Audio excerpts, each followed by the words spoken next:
GeM பக்தி டிவியின் சார்பாக அனைவருக்கும் மனமார்ந்த நவராத்திரி நல்வாழ்த்துக்கள்.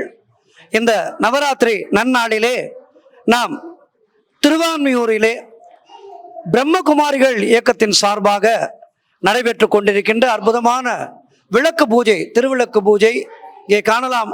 அற்புதமான முறையிலே இங்கே நவராத்திரி கொலு வைத்திருக்கின்றார்கள். சகோதரிகள் எல்லாம் இப்போது திருவிளக்கு பூஜை செய்ய இருக்கின்றார்கள்.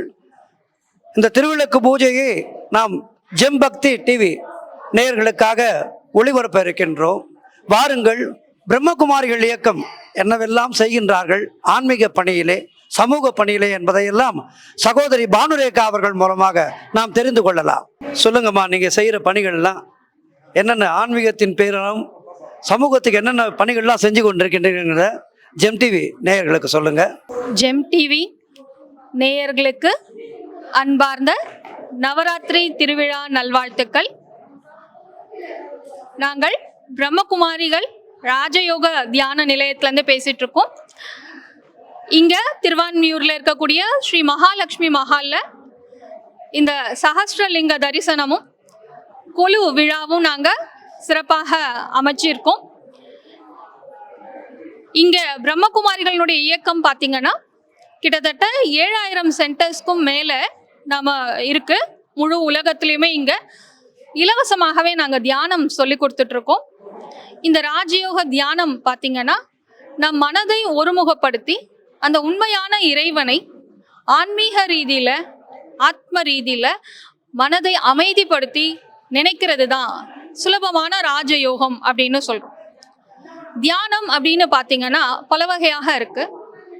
அதில் நம்முடைய தியானத்தில் ராஜயோகம் ரொம்ப ரொம்ப சிறப்பு வாய்ந்தது. ஞான யோகம்ன்றது இருக்குது, கர்ம யோகம்ன்றது இருக்குது, பக்தி யோகம்ன்றது இருக்குது. அதாவது ஞானபூர்வமாக இறைவனை நினைக்கிறது ஒரு வகை. காரியங்கள் செஞ்சிட்டு இருக்கும்போது இறைவனை மனதார நினைக்கிறது அது கர்ம யோகம் அப்படின்னு சொல்லப்படுறது. மற்றும் பக்தியின் மூலமாக, அதாவது பக்தின்றது வேற ஒன்றும் இல்லை, இறைவன் மேலே அன்புல மூழ்கிடுறது தான். அந்த அன்புல மூழ்கி அவரை நினைக்கிறது பக்தி யோகம். இது எல்லாமே சேர்க்கப்பட்டது தான் ராஜயோகம். அந்த ராஜயோக தியானத்தில் நாமே நம்முடைய மனதுக்கு நான் தான் ராஜாவாக ஆகி அந்த மனதையும் புத்தியையும் யோக நிலையில், யோகம்ன்றது வேற ஒன்றும் இல்லை, தொடர்பு.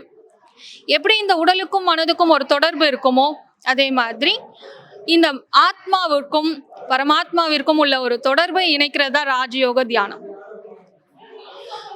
அப்போ இங்கே நாங்கள் என்ன இந்த தியானத்தை எப்படி ஈஸியாக சொல்லித்தரோன்னா, ஆத்ம உணர்வில் இருக்கிறதுக்கும் பரமாத்மாவை நினைக்கிறதுக்குமான ஒரு சுலபமான வழி மற்றும் பயிற்சிகளும் சொல்லித்தரோம். இதில் முக்கியமாக இந்த வாட்டி இந்த கொலுவை வச்சிருக்கோம். அதாவது 9 நாட்களுக்கான அந்த நவராத்திரி கொலு எதற்காக வைக்கப்படுறது, அந்த ஆன்மீக ரகசியத்தை நாம் பார்ப்போம். 9 நாள் அப்படின்றது என்ன அப்படின்னு பார்த்தீங்கன்னா 3 நாட்களாக அது பிரிக்கப்படுது. முதல் 3 நாட்கள் துர்க்கைக்காகவும், இரண்டாவது 3 நாட்கள் லக்ஷ்மிக்காகவும், மூன்றாவது 3 நாட்கள் சரஸ்வதிக்காகவும் கொண்டாடப்படுகிறது. இன்னொரு விஷயம் என்னன்னு பார்த்தீங்கன்னா, ராத்திரியில் ஏன் கொண்டாடுறோம்? ஆக்சுவலாக முக்கியமாக இந்த வருஷத்தில் 2 தடவை மட்டும் ராத்திரியில் சில பண்டிகைகளை வச்சுருக்கோம். ஒன்று சிவராத்திரி, இன்னொன்று நவராத்திரி. ஒன்று சிவனுக்காகவும் இன்னொன்று அம்பாளுக்காகவும் நம்ம இந்த விஷயத்தை பண்ணிகிட்ருக்கோம். அதாவது சக்தியும் சிவனும் 2 பேருமே இந்த ராத்திரியில் என்ன பண்ணிட்டு இருக்காங்க? ஆக்சுவலாக ராத்திரி அப்படின்றது இந்த 12 மணி நேர இரவும் 12 மணி நேர பகலும் கிடையாது. ராத்திரி அப்படின்றது எல்லையற்றது. யூஸ்வலாக இந்த யுகத்தை பற்றி சொல்லும் பொழுது இது கலியுகத்தினுடைய இரவு அப்படின்னு சொல்லுவோம். பார்க்கும்பொழுது இதே போல் பகல் ஸ்வர்க்கமயமான உலகம் ஒரு காலத்தில் இருந்தது. அது இப்போ இரவாக ஆகிடுச்சு. இந்த இரவு நேரத்தில் யூஸ்வலாக இந்த கொலு கூட எப்போ ஆரம்பிப்பாங்கன்னா, இந்த அமாவாசை நாளில், எப்படி மழை காலத்தில் எல்லாருமே இருட்டான இருக்கக்கூடிய டைமில் இந்த கொலுவை நாம் வைக்கிறாங்க. கண்டிப்பாக அடுத்தது தை மாதம் வரும்பொழுது நல்ல ஒரு சுபிக்ஷம் அமையும். இப்போ மழை பொழிஞ்சாதான் அடுத்தது நம்ம அறுவடை செய்ய முடியுன்ற ஒரு ரகசியம்லாம் தெரிஞ்சுதான் இந்த கொலுவை வச்சுருக்காங்க. ஆக்சுவலாக ராத்திரி அப்படின்றது பார்க்கும்பொழுது உண்மையான இருள் எங்கே இருக்குன்னா நம்முடைய மனதினுடைய இருள் தான். நம்முடைய மனதுக்குள்ளே இருக்கக்கூடிய அஞ்ஞான இருள் தான் நம்மை இவ்வளோ கீழாக கொண்டு போயிருக்கு. அப்போ இந்த இரவு நேரத்தில் நாம் அதாவது எந்த இருள் அப்படின்னு பார்க்கும்பொழுது நம்முடைய மன இருளை மாத்துறதுக்கு இறைவன் ஞான சூரியனாக வராரு. அப்படிப்பட்ட ஒரு பிரகாசமானவர் நமக்குள்ள ஞானத்தை கொடுத்து புத்தியை நாம தெளிவாக ஆக்கக்கூடியதுதான் இந்த ராஜயோக தியானம்.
ஓம் சாந்தி.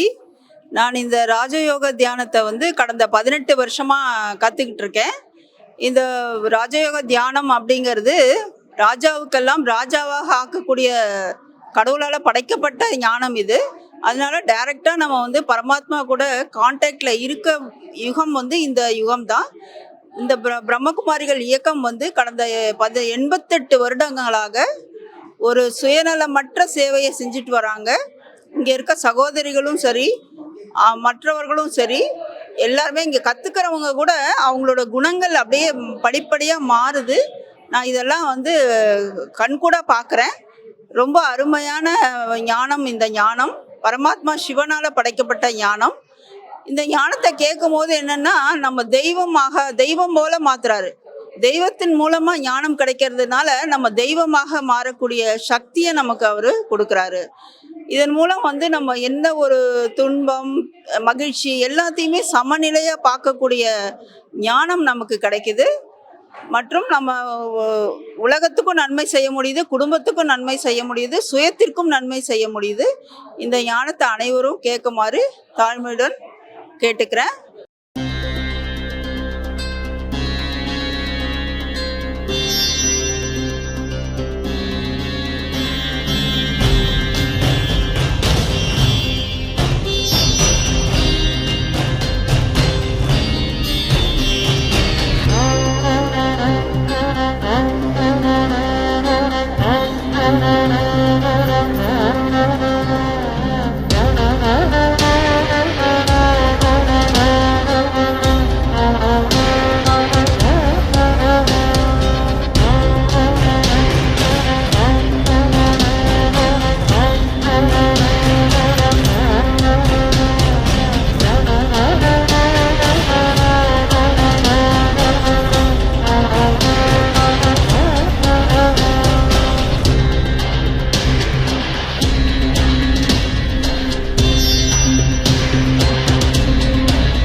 ஆன்மீக சேவை இது. நம்ம வந்து பிரம்மகுமாரிகள் வந்து நம்ம ஆன்மீக சேவை வந்து எல்லாருக்கும் வந்து பண்ணிட்டு இருக்காங்க. இது வந்து சென்டர் வந்து கஸ்தூரிபாய் நகர் அடையாரில் இருக்கு மெயின் சென்டரு. இப்போ நம்ம வந்து நான் யாரு அப்படின்னும் போது நம்ம பேர் தான் சொல்வோம். அவங்க இப்போ நான் யாருன்னா சாந்தகுமாரின்னு சொல்வோம். ஆனால் நம்ம நான் யாரு, நான் ஒரு ஆத்மான்றத இங்கே வந்து நல்லா உணர வைக்கிறாங்க, புரிய வைக்கிறாங்க. நான் யாருன்றதை முதல்ல தெரிஞ்சுக்கிட்டு நம்மளோட ஆத்மீக தந்தை பரமாத்மாவோட கனெக்ட் பண்ணுறதுக்கு தியானம் மெடிடேஷன் கற்றுக் கொடுக்குறாங்க. இப்போது நம்ம எல்லாருமே வந்து எந்த வேலை செஞ்சாலும் ஒரு 10 நிமிஷமாவது அமைதியாக டீப் சைலண்ட்டில் இருக்க முடியாது. ஆனால் நம்ம இங்கே பிரம்மகுமாரியில் வந்துட்டு நம்ம இந்த தியானத்தை முறையாக ராஜயோகா கற்றுக்கினோம்னா ரொம்ப டீப் சைலண்ட்டில் இருக்க முடியும். நம்ம சத்தியுகம், திரேதாயுகம், துவாபர யுகம், கலியுகம்னு நம்ம இப்போ சங்கம யுகத்தில் இருக்கோம். இந்த ஒரு 4 யுகத்தை பற்றியும் முழுசாக நம்மளுக்கு இங்கே 7 நாளில் ஃப்ரீயாக தான் கற்றுத்தராங்க. ஸோ பிரம்மகுமாரி வந்த பிறகு ரொம்ப மனசு வந்து மகிழ்ச்சியாகவும் ஆனந்தமாகவும் நான் ஃபீல் பண்ணுறேன். எல்லாமே நம்மளுக்கு ஈஸியாக இருக்குது.